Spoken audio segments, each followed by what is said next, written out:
বলে আমি কাকারা ইউনিয়ন বিএনপির সিনিয়র যুগ্ম সম্পাদক, সাবেক ছাত্র দলের উপজেলা ছাত্র দলের সহসভাপতি, ইউনিয়ন যুব দলের সাবেক সিনিয়র সহসভাপতি। আর আসলে এরা আপনারা জানবেন, এরা পুরো বাংলাদেশ বিএনপি পদযাত্রা করতেছে। আমরা চাচ্ছিলাম আপনার গোপালগঞ্জের মধ্যে যাতে এখানে যাতে অনাকাঙ্ক্ষিত ঘটনা না ঘটে, সেই জন্য এরা সুন্দর সুশৃঙ্খলভাবে এখানে অনুষ্ঠান করে যাক, আমরা সেটা চাচ্ছিলাম। কিন্তু এরা সকাল 9টায় এখানে কুটি কয়েক এনসিপির নেতাদের কাছ থেকে ভুল নিয়েছে। আপনারা দেখেছেন, এখান থেকে ভুল নেওয়ার পরে এরা কক্সবাজার গেছে। কক্সবাজার যাওয়ার পরে কক্সবাজার যে নাসিরউদ্দিন পাটোয়ারি, এই নাসিরউদ্দিন পাটোয়ারির যে বক্তব্য দিয়েছে, আমাদের কক্সবাজার জেলার হাজার শ্রেষ্ঠ সন্তান, বাংলাদেশ জাতীয়তাবাদী দলের মুখপাত্র, বাংলাদেশ জাতীয়তাবাদী দল বিএনপি স্থায়ী কমিটির মাননীয় সদস্য শ্রদ্ধেয় জনাব সালাউদ্দিন আহমদ মহোদয়কে নিয়ে যে কুরুচিপূর্ণ বক্তব্য রেখেছেন, আপনারা দেখেছেন। এরা পদযাত্রা করেছে সেই আবু সাঈদের কবর জিয়ারত করে। আপনারা কোথাও দেখেছেন বিএনপি অথবা অন্যান্য অঙ্গ সংগঠনের কোনো জাতীয় নেতাকে এরা এভাবে কটাক্ষ করে নেই। বাংলাদেশ যেভাবে সালাউদ্দিন আহমদ মহোদয়কে নিয়ে কটাক্ষ করেছে, বাংলাদেশের কোনো জায়গায় এরা এরকম উদ্দেশ্যপ্রণীতভাবে কটাক্ষ করে নেই। এরা নির্বাচন বানচাল করতে চায়, নির্বাচন বানচালের উদ্দেশ্যে এরকম এরা এটা একটা কটাক্ষ করেছেন। এটা অস্থিতিশীল পরিবেশ সৃষ্টি করার জন্য যেটা বলেছেন শহীদ পরিবার এখানে দুটো শহীদ পরিবার আছে, একটা শহীদ ওয়াসিম, একটা হচ্ছে ফাঁসিয়া খালিদ। এরা সকালে এখানে এসেছে।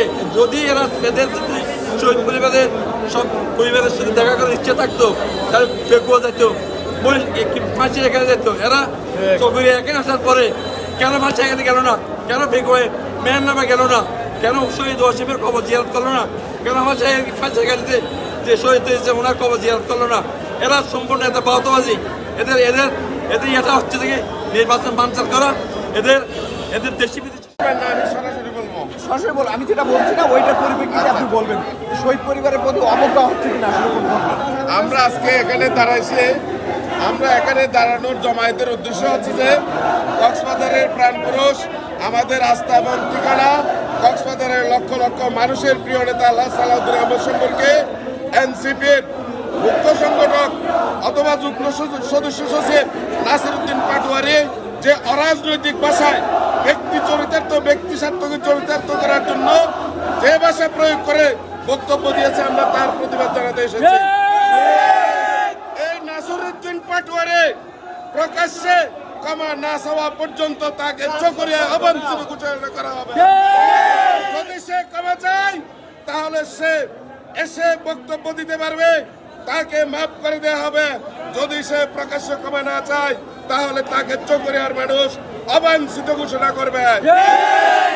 জুলাই পদযাত্রার নামে আসছে, তারা আওয়ামী লীগকে পুনর্বাসনের জন্য এসেছে।